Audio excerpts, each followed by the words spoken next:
अतश्री, मैं नया रिश्ता जोड़ने जा रही हूँ। पुराने रिश्ते तोड़ने नहीं।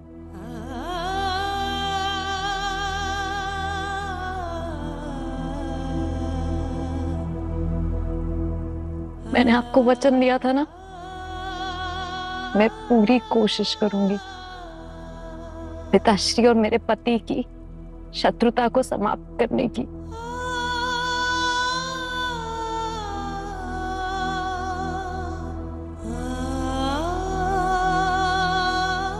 बस अपने आशीर्वाद का बल दीजिए, और कुछ नहीं चाहिए।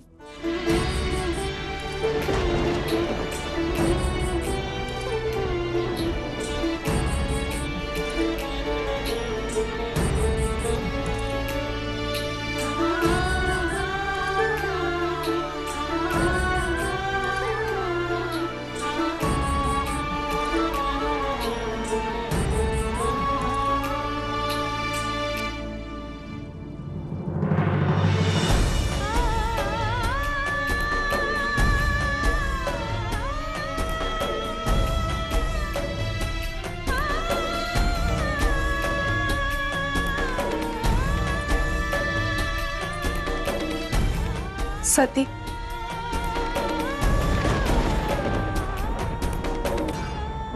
अपनी हथेली की छाप यहाँ लगाती चली जाओ। ये प्रतीक इस बात का वचन है कि एक पुत्री के विवाह होने के बाद उसका सदैव उसके पिता के घर में स्वागत रहता है।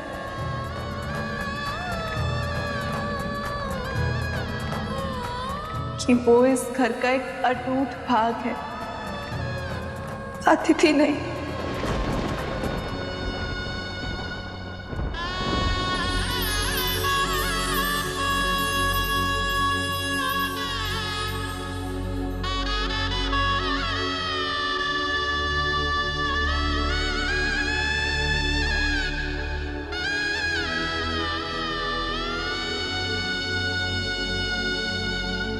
जिस आंगन में जन्म हुआ, मिले सभी संस्कार, छोड़ के अब अंगना वही चली पिया।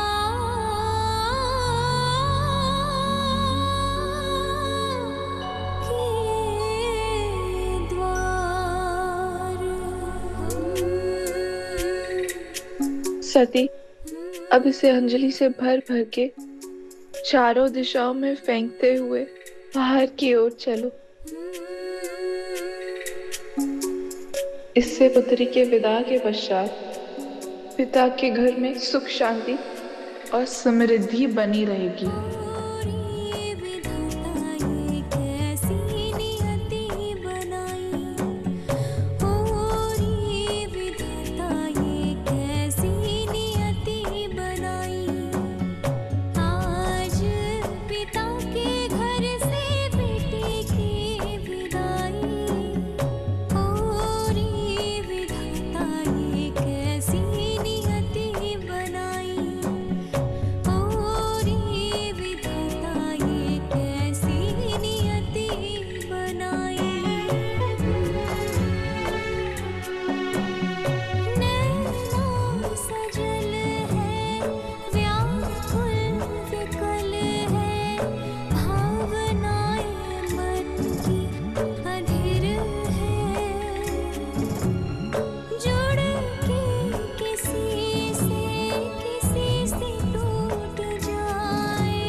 नंदी,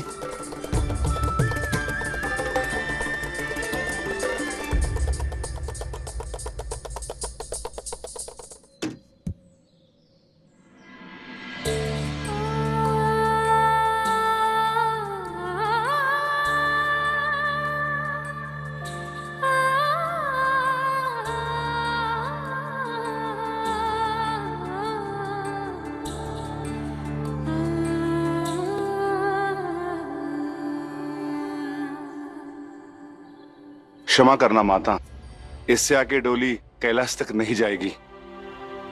अब कुछ चल के ही जाना होगा। और वैसे भी देवी, कैलाश किसी साधन से नहीं, श्रद्धा से पहुंचा जाता है।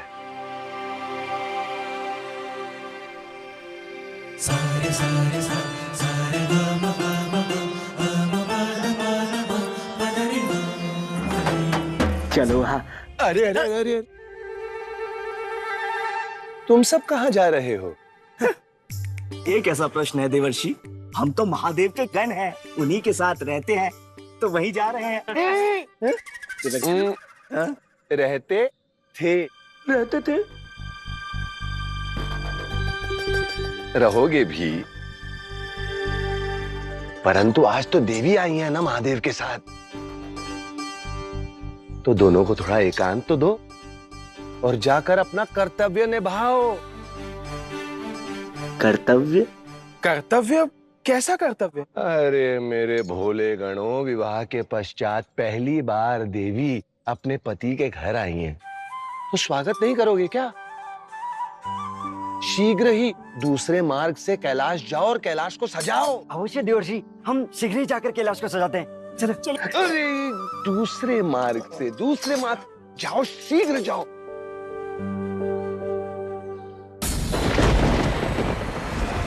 गुरुदेव, यदि आप हमें पहले बता देते कि शिव और सती का पुत्र हम असुरों का काल होगा, तो हम मूर्खों की भांति उस विवाह में आनंद ना लेते, उसी क्षण उस विवाह को रोक देते। कैसे?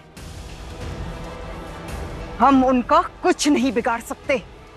महादेव है वो। पर माते, शिव का विवाह तो एक मनुष्य जाति से हुआ है ना, सती का तो बहुत कुछ बिगाड़ा जा सकता है। उसका अंत कर इस संकट को टाल देते हैं माते हम। अमृत केवल शरीर की आयु बढ़ा सकता है, किंतु बुद्धि की कदापि नहीं। ये तुमने आज सिद्ध कर दिया राहु। सती अब दक्ष की पुत्री रही नहीं, अब वो स्वयं शिव की पत्नी है। सती का अंत तो दूर, उसके विषय में यदि विचार भी किया तो शिव अपना तीसरा नेत्र खोलकर असुर वंश के साथ साथ पाताल लोक को भी भस्म कर देंगे।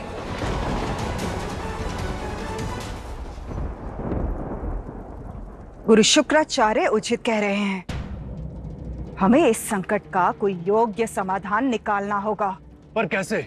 यदि शिव और सती का विवाह किसी उद्देश्य से हुआ है, तो हमें वो उद्देश्य पूर्ण नहीं होने देना है।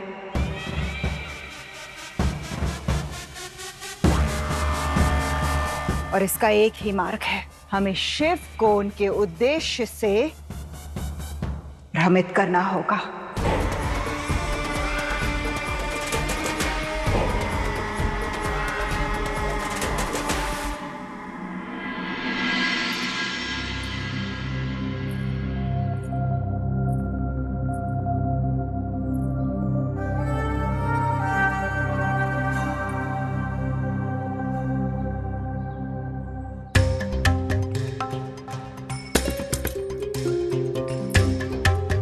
आपके मन में कुछ चल रहा है देवी? हाँ? नहीं। संकोच मत कीजिए, पूछिए। महादेव, आपका हर कार्य के पीछे कोई उद्देश्य होता है ना? फिर ये विवाह, इसके पीछे भी कोई उद्देश्य है?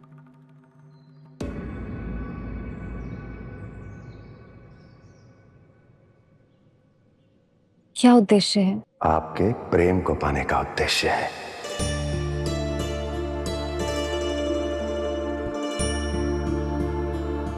आपकी शक्ति से लोक कल्याण का उद्देश्य है।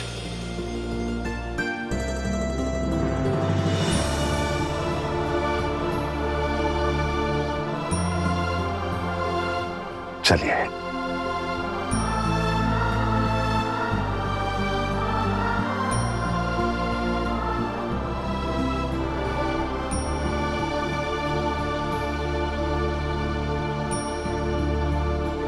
जो सती सार है शिव ही आधार है, एक दूसरे के संसार है। शिव सती का मान है, सती शिव का मान है, एक दूसरे का सम्मान है।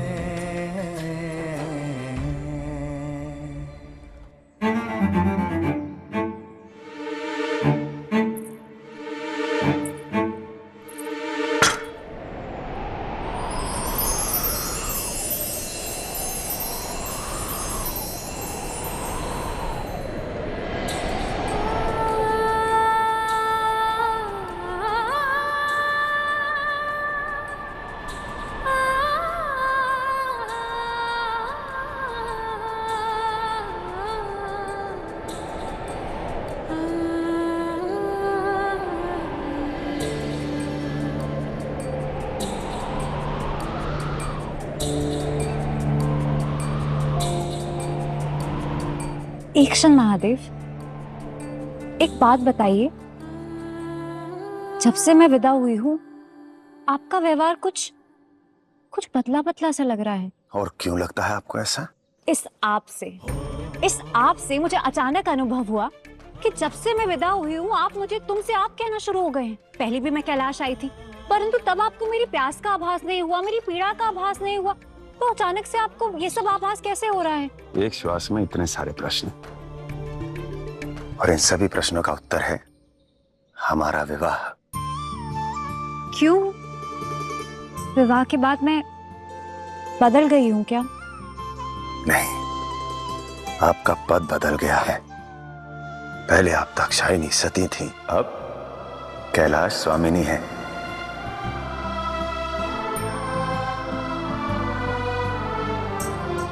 और जिस कैलाश में मैं रहता हूं वहां की स्वामिनी का तो आदर करना ही होगा।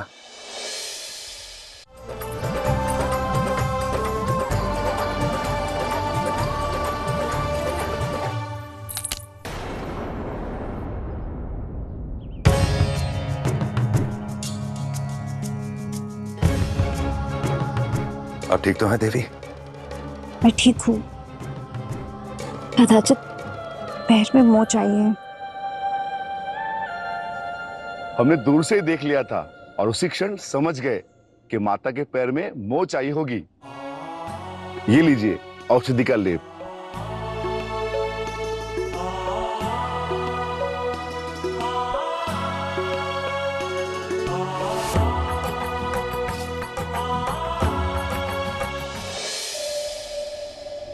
नहीं महादेव,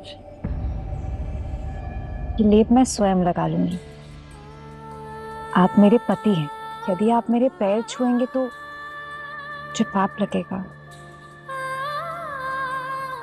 मैंने आपसे कहा था ना कि हम अब एक समान हैं। जब प्रेम एक समान हो तो पीड़ा भी तो एक समान ही होगी देवी। जो अर्धांग को पीड़ा रहित करने के लिए उसके पैरों को छू ले तो वो पाप कैसे हो सकता है? और जब आप मेरी पीड़ा हरने के लिए मेरे कंठ पर लेप लगाने आई थी, मैं अपने प्रेम की पीड़ा हरने के लिए क्या लेप नहीं लगा सकता?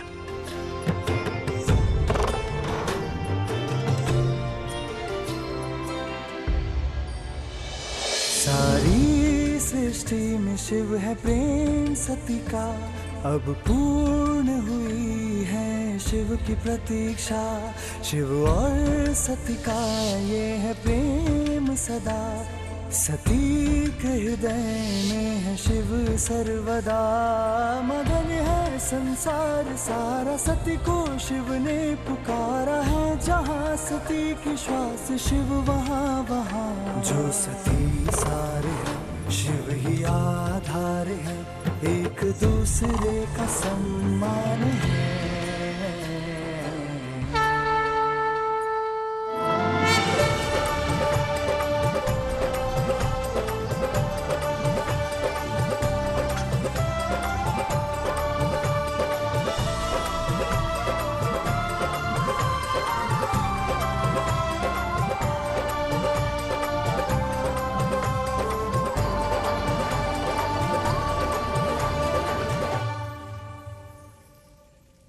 ये भी नहीं सोचा था कि गण इतनी गहराई से सोचते होंगे।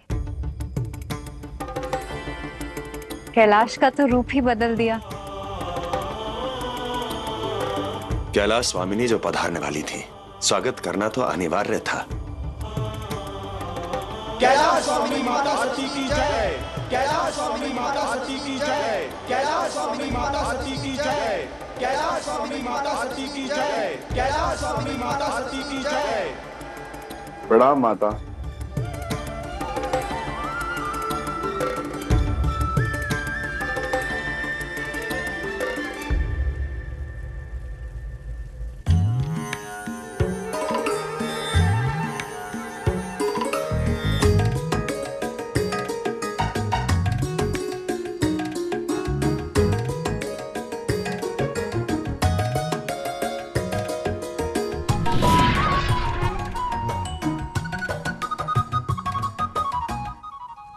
क्षमा करना माता, बैल बुद्धि हो ना तो रीति नीति की समझ नहीं है। जो मिला वो सेवा में ले आया। कोई कमी रह गई हो तो बालक समझकर क्षमा कर दीजिएगा। क्षमा की कोई बात नहीं है नंदी। ये दीपक तुम्हारे मन में हम दोनों के लिए प्रेम का प्रतीक है। तुमने जो भी किया प्रेम से किया, और प्रेम में साधन नहीं, भावना का महत्व होता है।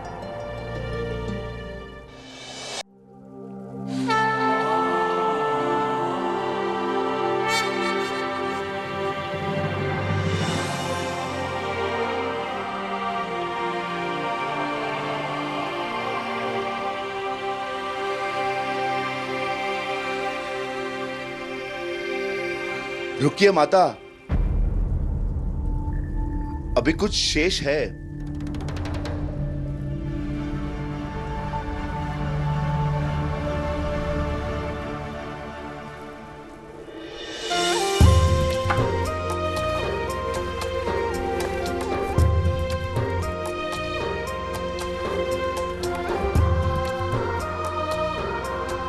माता, अपने पांव के प्रतीक इस वस्त्र पर छोड़िए।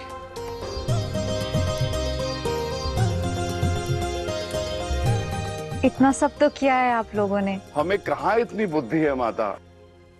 ये तो महादेव का सुझाव था।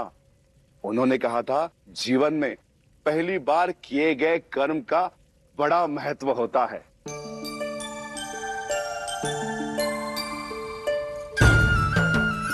इसलिए कैलाश पर आपके आगमन के पहले पग के प्रतीक स्वरूप हम इस वस्त्र पर आपके पैरों की छाप ले रहे हैं।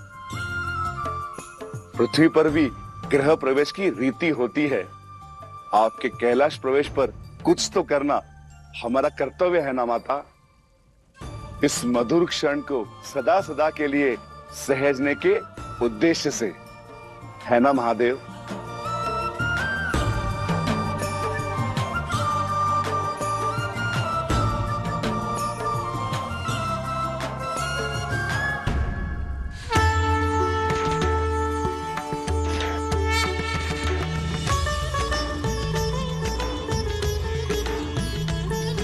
तपोरूपं तपोबीजं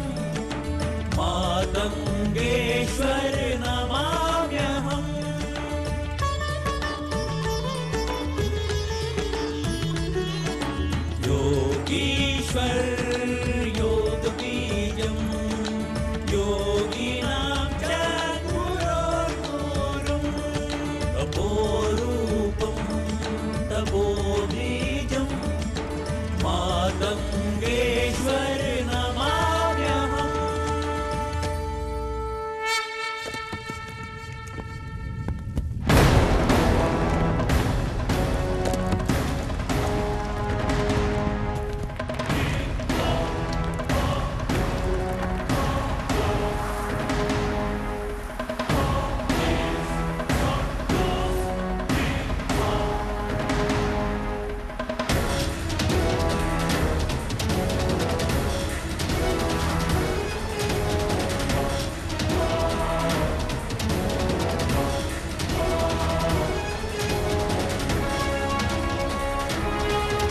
शांत हो जाओ कैलाश, माता भयभीत हो रही है।